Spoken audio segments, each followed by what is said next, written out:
Welcome sa Cloudy Movie Recap. Ang pelikulang ikukwento natin ngayon ay ang A Turtle's Tale to Sammy's Escape from Paradise. Halina't simulan na natin. Nagsisimula ang pelikula sa isang isla kung saan sina Sammy at Ray ay nagbabantay sa kanilang mga bagong apo. Ipinapakita rin si Ricky na napipisa mula sa itlog, at si Rita ang nagbibigay sa kanya ng pangalan dahil humanga siya sa tapang nito kahit bata pa. Samantala, tinutulungan ni Sammy ang apo niyang si Ella na makalabas sa pugad nang dumating ang mga sigol. Isa sa kanila, si John, ay nang-aasar sa dalawang matatandang pagong habang sinusubukang protektahan ang mga sisiw. Biglang lumitaw ang dalawang tao at dinampot sina Sammy at Ray, sa ikinalulungkot ng kanilang mga asawa. Nahuli rin sina Ricky at Ella, pati na rin si John, at nagkita-kita silang muli sa loob ng isang tangke ng tubig sa bangka ng mga tao. Labis ang pag-aalala nina Sammy at Ray nang makita ang mga bagong pisang pagong sa bangka, kaya sinubukan nilang iligtas ang mga ito. Hiningi pa nila ang tulong ni John, pinakawalan mula sa hola, at inutusan siyang ibalik ng ligtas ang mga sanggol sa dagat. Hindi naging matagumpay ang plano, pero nangako si John na hinding-hindi na siya kakain ng mga batang pagong sa buong buhay niya, at lumipad palayo. Habang nagdadalamati ang mga pagong, bumalik si John kasama ang kanyang kawan, nagkalat ng dumi sa buong bangka upang ilihis ang atensyon ng mga tao at palayain ang mga batang pagong. Ngunit muli, hindi sila nagtagumpay. Samantala, nakita ni Ricky at Ella ang isang patay na isda sa ilalim ng tangke at nilapitan ito. Bigla namang nagising ang blobfish at nagpakilala bilang si Jimbo. Ikinwento niya na dadalhin sila panorte, sa isang malaking lugar na puno ng isda, kung saan nakapunta na siya noon. Sinabi rin niya na maganda ang magiging trato sa kanila roon, pero inamin niyang may mga pagsubok din.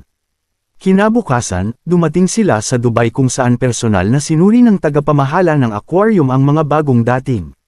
Pinayagan din si Lulo, isang siraulong yulang na nakilala nina Sammy at Ray sa bangka, na pumasok sa aquarium. Dahil natakot sa tagapamahala, nagtago sina Ricky at Ella sa mga damong dagat sa ilalim ng bangka, at kalaunay itinapon palabas sa dagat sa pamamagitan ng drainage ng barko. Naging bahagi naman sina Sammy at Ray ng isang palabas sa aquarium para sa kaarawan ng mga batang maharlika. Iginiit ni Sammy na kapag natagpuan na nila ang kanilang mga apo, aalis na sila roon. Ipinaliwanag ni Manuel at Consula na halos imposible ang makatakas, pero kung gusto talaga nila, kailangan nilang hanapin at kausapin si Big D. Nagtaka ang dalawang matatanda kung sino si Big D, na hindi nila alam ay may mga tauhan ng naniniktik sa kanila at agad na nagulat sa kanilang pinuno. Si Big D ay isang mapanupil na kabayong dagat na pinuno ng mga isda sa tangke.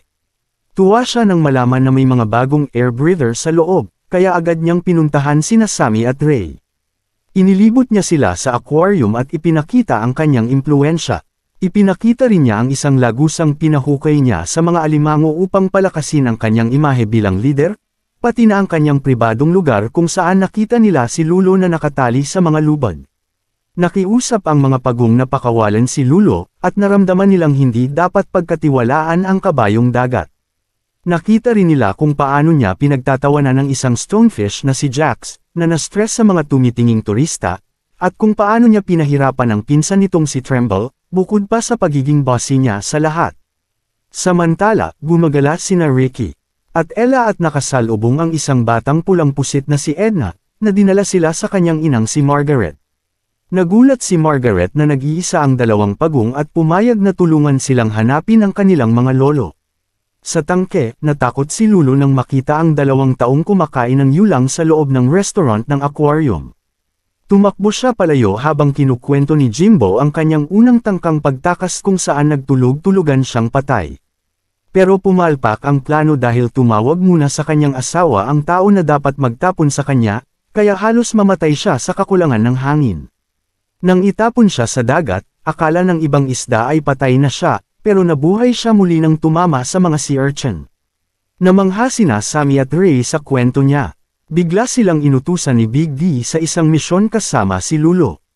Pumunta sila sa lugar ng mga penguin, lumakad sa yelo, at tumalon si Lulo sa air tube, na inakalang namatay. Nahulog naman sina Sammy at Ray sa malamig na tubig, at naipit si Ray sa pagitan ng 2 iceberg. Nakasadyap sa kanya si Sammy sa tulong ng mga penguin, na nagsabing wala pa ni isang plano ni Big D ang nagtagumpay. Agad silang lumangoy pabalik. Habang tinutuloy ng pamilya ng Penguin ang paglalansi sa gwardya, bumalik sina Sammy at Ray sa tangke at dumating sa oras upang marinig si Big D na nagyayabang tungkol sa pagpaparusa niya kay Tremble.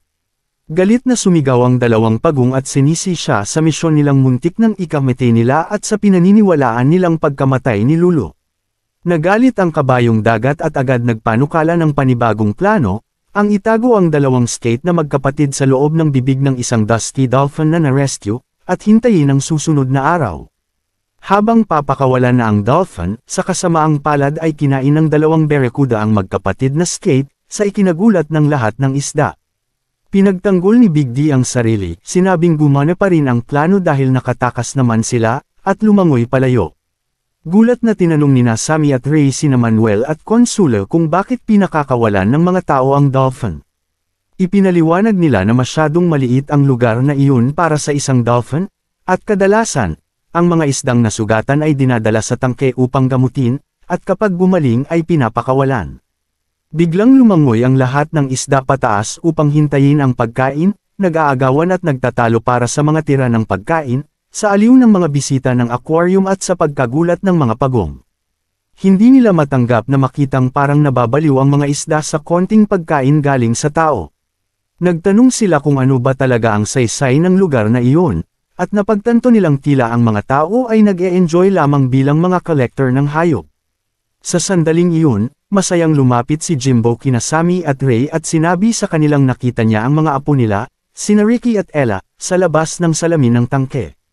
Totoo nga, natagpuan na ng dalawang batang pagong ang tangke at dumating sila upang tumulong kasama sina Annabelle at Margaret.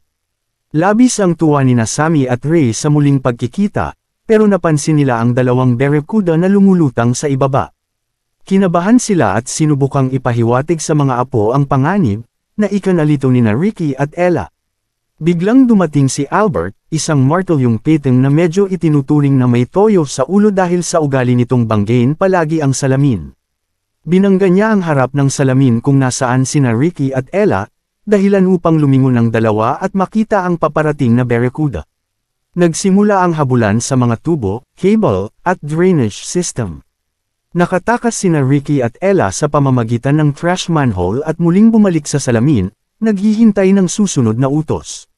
Iminungkahi ni Sammy at Ray na hanapin nila ang ventilasyon, ngunit huli na nang. Ma-realize nila na malalakas ang mga cooling fan doon. Nahigop si Ricky at naipit sa isang rehas, habang isang snow crab ang nanggugulo sa kanya. Mabuti na lang at naroon pa sina Annabelle at ang ina nitong si Margaret, na pinalayas ang alimango gamit ang kanilang mga galami at nailigtas si Ricky. Samantala, naipit si Ella sa isa sa mga ventilasyon ng tangke at nakita niya ang parehong alimango. Dahil dito, naisip ni Ella ang isang plano. Matagumpay siyang nakalabas ng drainage, at labis ang tuwa ni Ricky, Annabelle at Margaret nang makita siyang ligtas.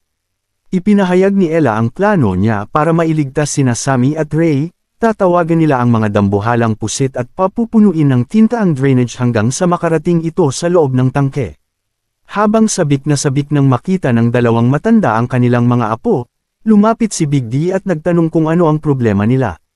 Padabog na sinagot siya ni Sammy, at sa gulat ng lahat, dumating ang grupo ng mga pusit kasama sina Ricky, Ella, Annabelle, at Margaret, handa nang isagawa ang plano. Matapos ang ilang aberya sa komunikasyon, ipinaliwanag ni Sammy at Ray ang huling bahagi ng plano, magkunwaring patay ang lahat ng isda sa loob ng tangke upang mapilitang buksan ng mga tao ang emergency exit. Hindi sumang-ayon si Big D sa plano dahil siya raw ang boss, hindi si Sammy, pero walang nakinig sa kanya. Habang ipinaliliwanag ni Sammy at Ray sa ibang isda kung paano isasagawa ang plano, tinangka ni Big D na patayin si Sammy gamit ang mga lubid at sinabing wala siyang karapatang agawin ang pamumuno. Dumating si Ray upang ipagtanggol ang kaibigan, kasunod ng lahat ng isda sa tangke na nagalit sa ginawang pagtatangka ni Big D. Sinisi siya ng lahat sa pagkamatay di umano ni Lulo, at sa lahat ng nabiktima ng kanyang mga plano sa pagtakas. Tinangka ni Big D na depensahan ang sarili at inasar pa si Albert, na sa galit ay kinagat siya at isinara sa kanyang bibig. Inamin din ni Big D na wala naman talaga siyang balak tumakas, dahil sa karagatan ay isa lamang siyang maliit na kabayong dagat. Samantala, sinimulan nina Sammy at Ray ang plano. Pinuno ng tinta ng mga pusit ang tubig, at nagkunwaring patay ang lahat ng isda. Napansin ito ng mga tao at agad na dumating ang tagapamahala ng aquarium. Nagulat ang mga veterinaryo at inakala nilang langis o gasolina ang itim na likido, kaya nakiusap silang buksan ang emergency door. Tumanggi ang tagapamahala dahil baka siya raw ay matanggal sa trabaho, pero inatake siya ng mga tao, tinawag siyang hanggal at malupit. Nagsuhestyon siya ng libreng inumin para patahimikin ang mga ito. Habang lumalapat ang tinta sa tubig at nahihirapan ng huminga ang ibang isda, patuloy na nang aasar si Big D na hindi pa rin magtatagumpay ang plano. Sa wakas, tumalon si Jimbo sa tubig sa pagkainip, at itinapon siya ng tagapamahala sa tambakan, na ikinagalit ng mga veterinaryo. Sa huli, napilitang buksan ng tagapamahala ang mga emergency doors. Nakawala ang lahat ng isda, maliban kina Manuel at Consula na piniling manatili sa tangke dahil komportable at romantiko raw doon, kahit na si Big D ay naruroon pa rin upang istorbohin sila. Nang halos maisara na ang emergency door, biglang lumitaw si Lulo, buhay at mas baliw pa kaysa dati, dala ang yelong pinagkulungan kay Tremble. Muling nagkita-kita sina Sammy, Ray, Ricky at Ella. Pero napansin nilang wala si Jimbo at tila patay na siya sa tagal ng pagkakababad sa labas ng tubig. Naalala nila ang kanyang kwento, kaya ginamit nila ang mga sea urchins upang muling buhayin siya, at nagtagumpay. Samantalang sina Marco at Philip, mga tauhan ni Big D, ay naglakbay papuntang Venice. Sa wakas, sina Sammy, Ray, at ang kanilang pamilya at mga kaibigan ay nakabalik sa kanilang mga asawa. Si John naman ay nagpahayag sa kanyang kawan na hindi na sila kakain ng mga batang pagong, bilang pagtupad sa kanilang kasunduan. Dito na nagtatapos ang pelikula. Salamat sa panunood hanggang sa susunod na video.